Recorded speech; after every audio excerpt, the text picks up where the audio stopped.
O que explica esta solidez do Bolsonaro, que resiste a tudo que de negativo é jogado contra a candidatura dele? Ele tem um núcleo bastante duro de eleitores, né, que independente do que aconteça, está com ele de qualquer forma, né? Ambos os candidatos têm esse tipo de eleitor, é, são bem ali, são dois nichos, dois perfis específicos que são bem consolidados com cada um dos candidatos, e tem apenas um pequeno pedaço ali, que está na casa dos 7%, de eleitores que dizem que poderia votar tanto num quanto no outro. E que também, por coincidência, são 7% de eleitores que dizem que o voto ainda pode mudar até o dia da eleição, né? Então, numa disputa tão polarizada, esses 7% podem fazer a diferença, né? Então, Agora, ainda desafios para os dois candidatos é quem consegue captar a maior parte, pelo menos, desses 7% de agora, para eleitores dar que uma ideia podem de ir para um lado ou grandeza, para outro, e que ainda dizem que podem mudar a sua decisão de voto até o dia da eleição. Mas há uma polaridade ali muito forte dos dois, né? Então, por exemplo, quando você analisa por dentro da pesquisa, você tem ali que 92% dos eleitores do Bolsonaro avaliam a gestão dele como ótima e boa, e o mesmo, 92% também dos eleitores do Lula avaliam a gestão como ruim e péssima, né? Então, é bem oposto um ao outro, né? E cada um está com um índice ali de decisão forte entre seus eleitores. eu queria ter uma ideia, Márcia, de que universo de eleitores nós estamos falando, né? A pesquisa do IPEC diz que tem 93% do eleitorado diz, olha, meu voto está certo, decidido, não mudo. E você está dizendo que tem 7% que estão voando aí, que pode ir para um lado ou para o outro. Nós estamos falando do quê? Se a gente considera que pode, repetindo aquela votação do primeiro turno, acho que foi alguma coisa como 118 milhões de eleitores, o que nós estamos falando aqui? 8 milhões de votos, é isso? Tem 8 milhões de eleitores voando. Isso, 7% em cima do total do comparecimento, né? Nós tivemos, acho que 121 milhões de comparecimento e 7% desses 121 milhões hoje se dizem ainda que podem mudar o seu voto, que ainda não é definitivo. Então, são pessoas que ficam esperando até o último minuto ali para tomar a decisão definitiva de voto, fica esperando os últimos acontecimentos da campanha, fica esperando o último debate, né? Pessoas que podem decidir lá na última hora, na hora que entra na cabine para votar, né? Que a gente sabe e viu, né, no primeiro turno um contingente grande de pessoas que declararam que votaram, decidiram o seu voto no dia da eleição ou no dia anterior.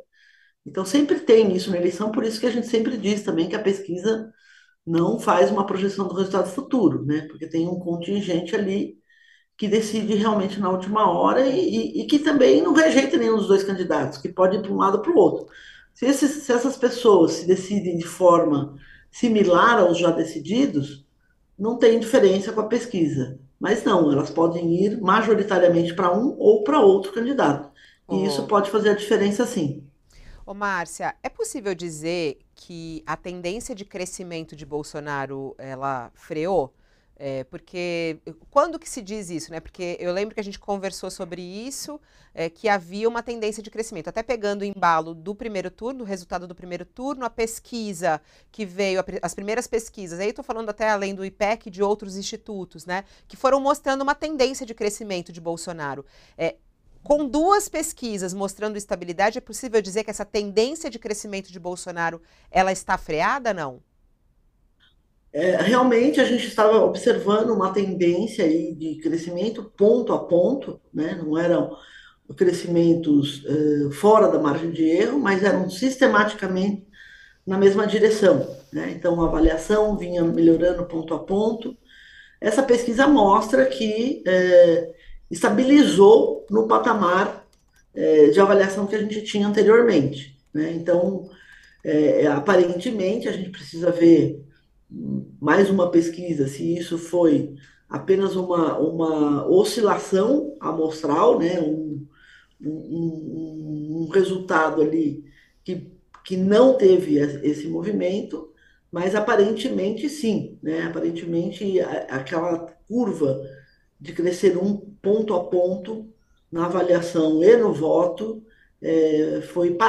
parou nessa rodada de pesquisa. Uhum. Então a Agora, gente sem pode dizer que querer. parou, o crescimento dele parou. É possível dizer isso. Sim, nessa pesquisa sim, mas pode ser que Tá. numa próxima venha de novo mais um ponto na A, frente, né? a Mais um próxima, ponto a crescendo, né? próxima vem quando? Sexta ou A sábado? próxima é só na véspera da eleição. No sábado, né? Agora, Márcia, sem querer que você acione aí sua bola de cristal, é, a pesquisa está dizendo que tem 7 pontos de diferença entre o Lula e o Bolsonaro.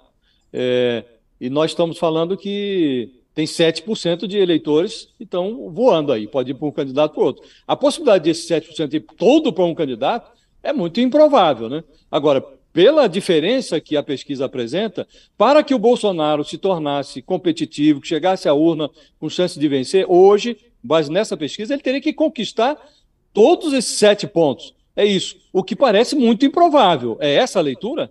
Sim, então, teria que acontecer isso, né? De todos irem para esses indecisos, tem 4% de indecisos na espontânea, mas esses 7% que dizem que ainda podem mudar de voto até o final, né? Então teria que conquistar todo esse contingente, porque tirar voto um do outro, como a gente tem um quadro bem polarizado, é mais difícil, né? Então, é muito mais difícil você conseguir tirar voto um do outro do que você transformar os indecisos de forma consolidada para você e também reverter algum voto branco nulo, né?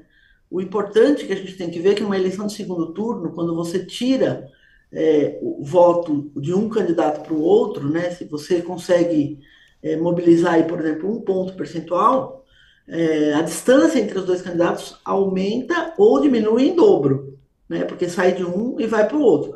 Quando você conquista um voto branco e nulo, não, aí a diferença fica em um ponto só.